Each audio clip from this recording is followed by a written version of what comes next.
മൂന്നര നൂറ്റാണ്ടിന്റെ കാത്തിരിപ്പിനൊടുവിൽ ഭഗവതിമാർ വാക്കുരിയാട്ടവും മഞ്ഞൾ പ്രസാദവും നൽകിയതോടെ ആദൂർ ഭഗവതി ക്ഷേത്രത്തിൽ നടന്നുവന്ന പെരുങ്കളിയാട്ടത്തിന് ധന്യമായ പരിസമാപ്തി.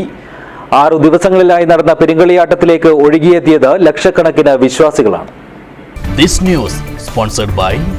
ഗുണമേന്മയോട് കൂടിയ ഉൽപ്പന്നങ്ങൾ മിതമായ നിരക്കിൽ. Sreekrishna hardwares, MG road, Kasaragod.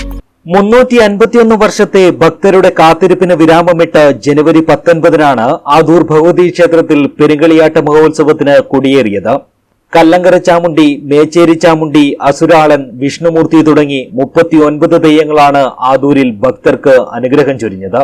സമാപന ദിവസമായ വെള്ളിയാഴ്ച ആര്യനാട്ടിൽ നിന്നും മലനാട്ടിലേക്ക് വന്ന IT ഭഗവതി, ഉച്ചൂളിക്കടവത്ത് ഭഗവതി, പുന്നക്കൽ ഭഗവതി എന്നീ ഭഗവതിമാരുടെ തിരുമുടി ഉയരുന്നത് കാണാനായി ഇതര സംസ്ഥാനങ്ങളിൽ നിന്ന് പോലും 10,000-ങ്ങളെത്തി.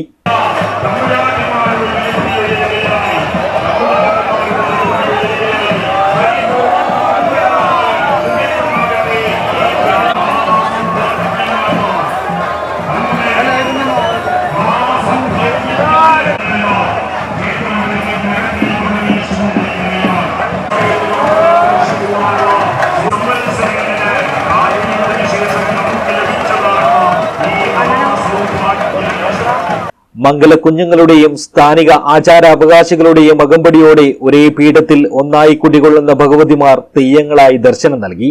മഞ്ഞൾക്കുറിയും വാക്കുരിയാട്ടും നടത്തി ഭഗവതിമാർ ക്ഷേത്രത്തിന് വലം വെച്ചു.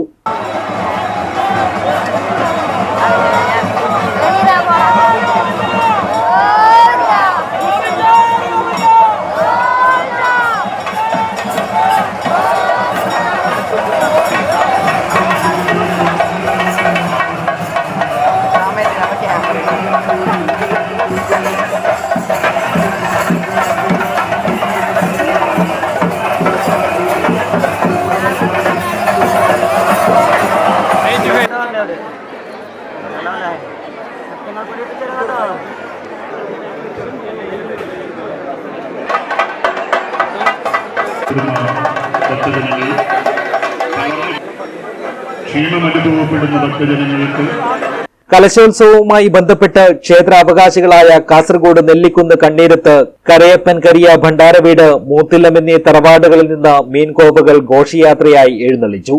3 നൂറ്റാണ്ടിന്റെ കാത്തിരിപ്പിനൊടുവിൽ പെരുങ്കളിയാട്ടത്തിന്റെ അർത്ഥവത്തായ മുഹൂർത്തങ്ങൾ നേരിൽ കണ്ട സംതൃപ്തിയിലാണ് ഇനിയൊരു പെരുങ്കളിയാട്ടം മനസ്സിൽ കണ്ട് ഓരോ ഭക്തനും കളിയാട്ട ഭൂമിയിൽ നിന്നും നടന്നകുന്നത്. News bureau, Kasaragod.